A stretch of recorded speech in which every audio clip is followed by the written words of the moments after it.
मुख्यमंत्री फडणवीसांनी बोलवलेल्या 2 बैठकांना उपमुख्यमंत्री एकनाथ शिंदे गैरहजर। सह्याद्री अतिथीगृहावर नाशिक महापालिका आणि महानगरपालिका प्राधिकरणाची बैठक। मुख्यमंत्री देवेंद्र फडणवीस यांची tech entrepreneurs association of Mumbai पदाधिकाऱ्यांनी घेतली भेट। मुंबई टेक वीक 2025 या आशियातील सर्वात मोठ्या AI महोत्सवाबाबत चर्चा। मुख्यमंत्री देवेंद्र फडणवीस यांनी घरगुती काम करणाऱ्या महिलांची भेट घेतली। जीवाची मुंबई श्रमाची आनंदवारी उपक्रमाअंतर्गत यवतमाळ जिल्ह्यातील घाटंजी तालुक्यातील रसिका आश्रय संस्थेच्या वतीनं 25 घरकाम करणाऱ्या महिला मुंबईत। पुण्यातील शिवाजीनगर बसस्थानक पुनर्बांधणीचा उपमुख्यमंत्री अजित पवार यांनी घेतला आढावा। आधुनिक सोयींनी युक्त बसस्थानक उभारण्याच्याही दिल्या सूचना। लाडक्या बहिणींचा महात्मा फुले जनआरोग्य योजनेलाही फटका। जनआरोग्य योजनेचे कोट्यवधी रुपयांचं बिल 6 ते 7 महिन्यांपासून थकीत। संपूर्ण राज्यात 889 कोटींची बिलं थकल्याची माहिती। लाडक्या बहिणीमुळे वर्षभरापासून ठिबक सिंचनाचं अनुदान मिळालं नसल्याची माहिती। एकट्या संभाजीनगर जिल्ह्यात शेतकऱ्यांची 58 कोटींची थकबाकी। सामूहिक कॉपी आढळल्यास केंद्राची मान्यता रद्द करा। कॉपीसाठी मदत करणाऱ्या शिक्षकांवरही कारवाई करा। मुख्यमंत्री फडणवीसांचे शिक्षण विभागाला आदेश। वर्ध्यात परीक्षेत कॉपी करताना आढळल्यानं 2 विद्यार्थी निलंबित। कॉपी मुक्त अभियानाअंतर्गत वायगावच्या निपाणी शाळेत कारवाई करण्यात आली। साताऱ्यात कॉपी मुक्त अभियानाचा शुभारंभ। ड्रोनद्वारे परीक्षा केंद्रावर पोलिसांची करडी नजर।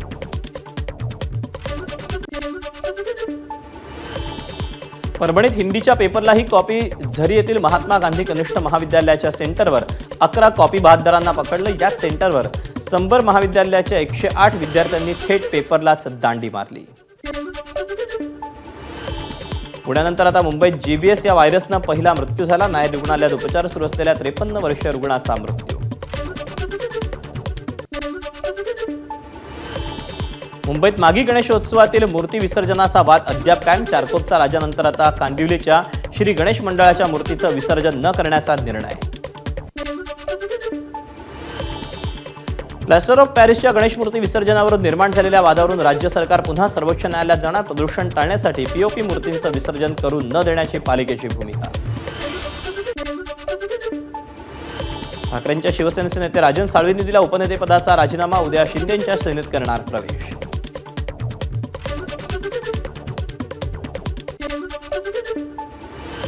विधानसभा निवडणुकीत झालेल्या पराभवाची नैतिक जबाबदारी स्वीकारून राजन साळवींचा उपनेतेपदाचा राजीनामा। संघटना बांधणीच्या अनुषंगानं योग्य न्याय देऊ शकत नसल्यानं राजीनामा देत असल्याची भावना। सुधीरभाऊ, तुमचा रेस्ट पिरियड लवकरच संपेल। पुढची बॅटिंग करण्याकरता थोडा आराम करावा लागतो। नांदेडमधील कार्यक्रमात अशोक चव्हाणांचं मुनगंटीवारांसमोर वक्तव्य। मुंबई पुणे एक्सप्रेसवे महामार्गावर कळंबोळी सर्कल इथे उड्डाणपुलाचं काम। त्यामुळे पुढील 6 महिन्यापर्यंत मुंबईला येणाऱ्या मार्गिकेवरील पनवेल एक्झिट बंद। पालघरच्या वाड्यामधील कुडूसजवळ मुसराणे वडवलीतील नागरिक प्रदूषणकारी कारखान्यांमुळे त्रस्त। परिसरात टायरपासून राख, ऑइल आणि तार करणाऱ्या 17 ते 18 कंपन्या, या कंपन्या बंद करण्याची स्थानिकांची मागणी। पुणे महानगरपालिकेकडून शहरात पुन्हा अतिक्रमण विरोधात कारवाई। पुण्यातील नदीपात्रात असणारं अनधिकृत अतिक्रमण महापालिकेनं हटवलं। नागपुरातील 10 चौकांमधील सिग्नल यंत्रणेत आता आर्टिफिशियल इंटेलिजन्सचा वापर। वाहनांची गर्दी लक्षात घेऊन स्वयंचलित पद्धतीनं काम करणार। लातूरमध्ये थकीत मालमत्ता कर वसुलीसाठी महापालिकेची मोहीम। थकबाकीदारांच्या मालमत्ता केल्या सील। अहिल्यानगर शहरातील 32 खासगी रुग्णालयांना मनपाची नोटीस। महाराष्ट्र शुश्रूषा नोंदणी नियमांतर्गत नोंदणीकृत खासगी रुग्णालयांची तपासणी करून मनपाची कारवाई। वर्ध्यात लाडक्या बहिणीचे फेर सर्वेक्षण करण्यासाठी अंगणवाडी कर्मचाऱ्यांचा विरोध। आयटकच्या नेतृत्वात रिंगण मोर्चा काढून विरोध नोंदवण्यात आला। अहिल्यानगरच्या रुई 36 साई लॉजिंगवर सुरू असलेल्या वेश्या व्यवसायावर पिटा कायद्याअंतर्गत कारवाई। पोलिसांकडून 11 महिलांची सुटका। अमरावतीच्या मोर्शीचे तहसीलदार राहुल पाटील निलंबित। भाजप खासदार अनिल बोंडेंनी या विरोधात तक्रार केली होती। महसूल विभागाची प्रतिमा मलिन केल्याचा राहुल पाटील यांच्यावर ठपका।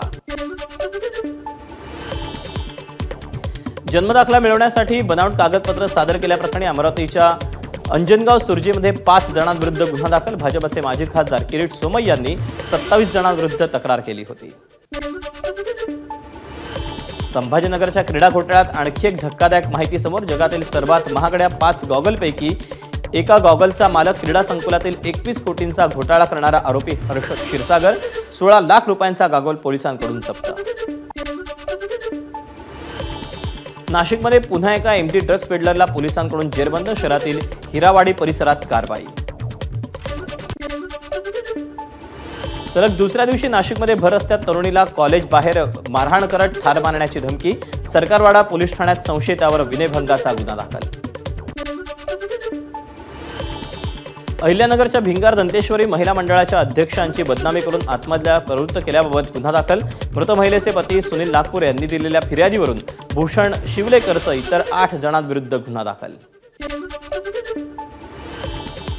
गुंगीचं औषध देऊन मुख्याध्यापकानंच केला 10वी शिकणाऱ्या अल्पवयीन विद्यार्थिनीवर बलात्कार। नांदेडच्या हदगाव तालुक्यातील तामसा इथली घटना। संस्थेत नोकरीचा आमिष दाखवून अत्याचार केल्याप्रकरणी सोलापुरात गुन्हा दाखल। उद्योजक प्रदीप शिंगवीसह रेखा गुप्ता आणि शिलवंती बिराजदार यांच्यावर गुन्हा दाखल। पुणे जिल्ह्यातील शिरूर तालुक्यात पाकिस्तान जिंदाबादच्या घोषणा दिल्याबद्दल मजुरी करणाऱ्या तरुणाला अटक। आरिफ सिद्दीकी असं या तरुणाचं नाव असून तो मूळचा उत्तर प्रदेशचा। नायगाव पोलीस ठाणे हद्दीत हरवलेला मोबाईल शोधून मालकांना परत देण्यात पोलिसांना यश। तब्बल 9,45,000 रुपये किमतीचे 55 मोबाईल पोलिसांनी शोधले। नागपूरच्या शांतीनगर परिसरात इलेक्ट्रिक डीपीला आग। अग्निशमन दलाकडून आगीवर नियंत्रण। देशभरातील सर्व विमानतळाच्या टर्मिनल्सवर भारत मातेची डिजिटल प्रतिमा देशातील सर्व विमानतळाच्या टर्मिनल्सवर भारत मातेची डिजिटल प्रतिमा बसवण्यात आली। राहुल शेवाळेंची अमित शहांकडे मागणी। जानेवारी महिन्यातील किरकोळ महागाई दर 4.31%। खाद्य महागाई दरात घट झाल्यानंतर एकूणच महागाई दरातही घट। एबीपी माझा, उघडा डोळे बघा नीट।